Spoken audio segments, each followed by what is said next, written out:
Hello guys, आज line top 20 question जो आपके एग्जाम के व्यू से बहुत ही इंपॉर्टेंट होने वाली है। वीडियो में बने रहिएगा, वीडियो को अंत तक देखिएगा। अगर आप नए हैं तो चैनल को सब्सक्राइब जरूर कर लीजिएगा। चलते दोस्तों क्वेश्चन नंबर 1 की ओर। आपका पहला क्वेश्चन हो जाएगा कि भारतीय संविधान का अनुच्छेद 14 किससे संबंधित है, आपको बताना है। तो याद रखना है दोस्तों आपको कि अनुच्छेद जो 14 है आपका, वो हो जाएगा समानता का अधिकार से संबंधित है। यानी कि ऑप्शन नंबर ए आपका करेक्ट आंसर होने वाला है, समानता का अधिकार। सेकंड नंबर दोस्तों क्वेश्चन कहता है कि अनुच्छेद 15 किस आधार पर भेदभाव को प्रतिबंधित करता है।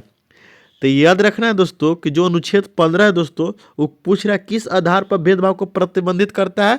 तो धर्म पर, मूल वंश पर, जाति पर और लिंग के आधार पर भेदभाव को प्रतिबंध करता है।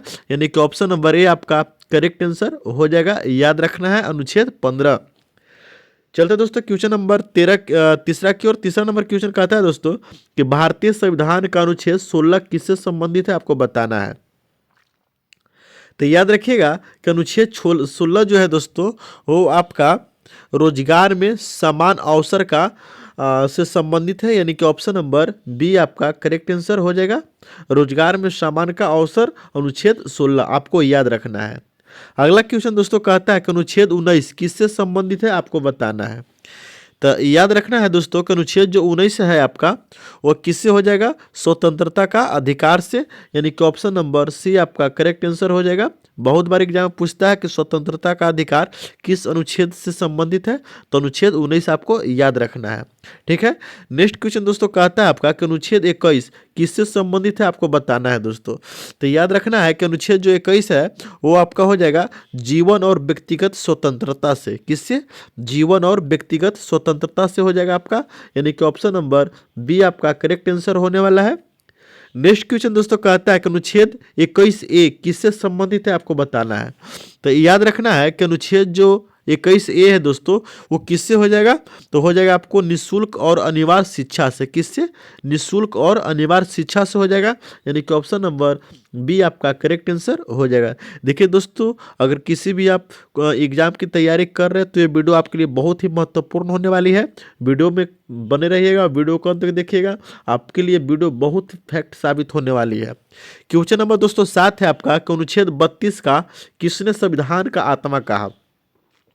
बहुत बार एग्जाम में पूछा भी गया है। याद रखना है संविधान का आत्मा किस अनुच्छेद को कहा गया है, तो आपको बताना है कि अनुच्छेद 32 को। ठीक, लेकिन किसने कहा है दोस्तों, उसके बारे में आपको पूछा गया है। तो याद रखना है डॉक्टर भीमराव अंबेडकर ने कहे हैं कि अनुच्छेद 32 को संविधान का आत्मा कहे हैं डॉक्टर भीमराव अंबेडकर। यानी कि ऑप्शन नंबर बी आपका करेक्ट आंसर हो जाएगा। नेक्स्ट क्वेश्चन दोस्तों कहता है कि अनुच्छेद 44 किससे संबंधित है, आपको बताना है। तो याद रखिएगा अनुच्छेद जो 44 है दोस्तों, वो आपका हो जाएगा समान नागरिक संहिता से। याद रखिएगा सिविल कोड जिसको कहते हैं दोस्तों।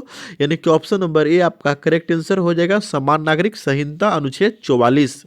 नेक्स्ट क्वेश्चन दोस्तों कहता है कि अनुच्छेद 51A, देखिए बहुत एग्जाम में पूछा भी गया है। ठीक है, अनुच्छेद 51A किससे संबंधित है, आपको बताना है। तो आपको याद रखना है कि अनुच्छेद 51A है जो आपका मौलिक अधिकार से। किससे? मौलिक अधिकार से। याद रखना है नहीं, आपका मौलिक कर्तव्य हो जाएगा। किससे? मौलिक कर्तव्य से। यानी कि ऑप्शन नंबर सी आपका करेक्ट आंसर हो जाएगा। नेक्स्ट क्वेश्चन दोस्तों कहता है कि अनुच्छेद 72 किससे संबंधित है, आपको बताना है। तो याद रखना है अनुच्छेद जो 72 है दोस्तों, वो आपका राष्ट्रपति की क्षमादान की शक्ति से संबंधित है। यानी कि ऑप्शन नंबर ए आपका करेक्ट आंसर हो जाएगा। नेक्स्ट क्वेश्चन दोस्तों कहता है आपका कि अनुच्छेद 74 किससे संबंधित है, आपको बताना। देखिए बहुत बार एग्जाम में पूछा भी गया अनुच्छेद 74, याद रखना है। तो अनुच्छेद 74 जो हो जाएगा दोस्तों, आपको वो मंत्री परिषद से हो जाएगा। किससे? मंत्री परिषद से हो जाएगा। यानी कि ऑप्शन नंबर बी आपका करेक्ट आंसर हो जाएगा, मंत्री परिषद। नेक्स्ट क्वेश्चन दोस्तों कहता है 12 नंबर का अनुच्छेद 76 किससे संबंधित है, आपको बताना है। तो याद रखना है कि जो आर्टिकल 76 हो जाएगा दोस्तों, वो आपका किससे हो जाएगा, अटॉर्नी जनरल से। किससे हो जाएगा? अटॉर्नी जनरल से हो जाएगा। यानी कि ऑप्शन नंबर ए आपका करेक्ट आंसर हो जाएगा, अटॉर्नी जनरल। नेक्स्ट क्वेश्चन दोस्तों कहता है कि अनुच्छेद 110 किससे संबंधित है, आपको बारे में उसको बताना है। तो याद रखना है कि अनुच्छेद 110 है दोस्तों, वो आपका किससे हो जाएगा। तो आप बता पाइएगा कि जो अनुच्छेद 10 है दोस्तों, वो हो जाएगा आपका धन विधेयक से। बहुत बार एग्जाम में पूछा भी गया है कि धन विधेयक से कौन सा अनुच्छेद संबंधित है, तो अनुच्छेद 110 आपको याद रखना है। यानी कि ऑप्शन नंबर बी आपका करेक्ट आंसर हो जाएगा। अगला है दोस्तों कि अनुच्छेद 112 क्या प्रस्तुत करता है उसके बारे में आपको बताना है। तो याद रखना है कि अनुच्छेद जो 112 है दोस्तों वो आपका हो जाएगा वार्षिक बजट से। किससे? वार्षिक बजट से हो जाएगा, यानी कि ऑप्शन नंबर ए आपका करेक्ट आंसर हो जाएगा, वार्षिक बजट। नेक्स्ट क्वेश्चन दोस्तों कहता है कि अनुच्छेद 123 किससे संबंधित है उसके बारे में आपको बताना है। तो याद रखना है कि जो अनुच्छेद 123 है दोस्तों वो आपका हो जाएगा किससे? तो राष्ट्रपति के अध्यादेश से संबंधित है, अनुच्छेद 123, यानी कि ऑप्शन नंबर बी आपका करेक्ट आंसर हो जाएगा, आपको याद रखना है। नेक्स्ट क्वेश्चन दोस्तों कहता है कि अनुच्छेद 148, याद रखना है कि आर्टिकल नंबर 148 किससे संबंधित है, क्वेश्चन आपको पूछ रहा है, ठीक है। तो हम बताएंगे सर कि आर्टिकल नंबर 148 है वो आपका किससे हो जाएगा दोस्तों? तो CAG यानी कैग से, यानी ऑप्शन नंबर सी आपका करेक्ट आंसर हो जाएगा, कैग। याद रखना है, बहुत इंपॉर्टेंट क्वेश्चन है, आर्टिकल नंबर 148।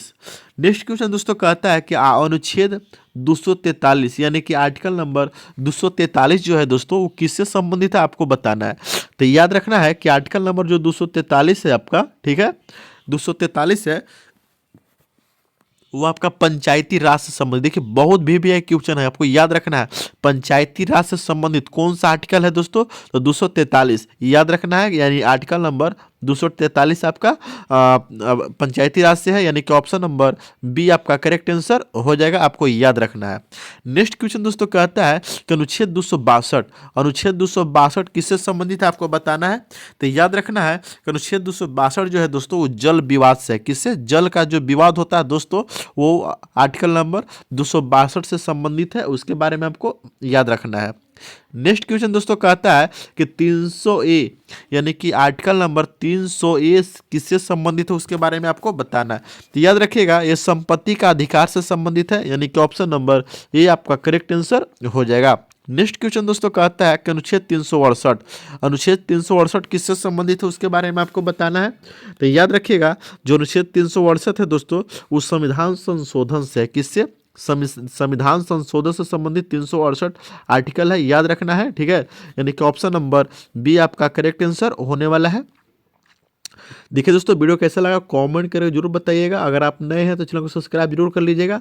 कमेंट जरूर बताइएगा कि आगे भी संविधान से संबंधित क्वेश्चन चाहिए आपको, तो कमेंट जरूर कीजिएगा। मिलते हैं दोस्तों नेक्स्ट वीडियो में, तब तक के लिए जय हिंद,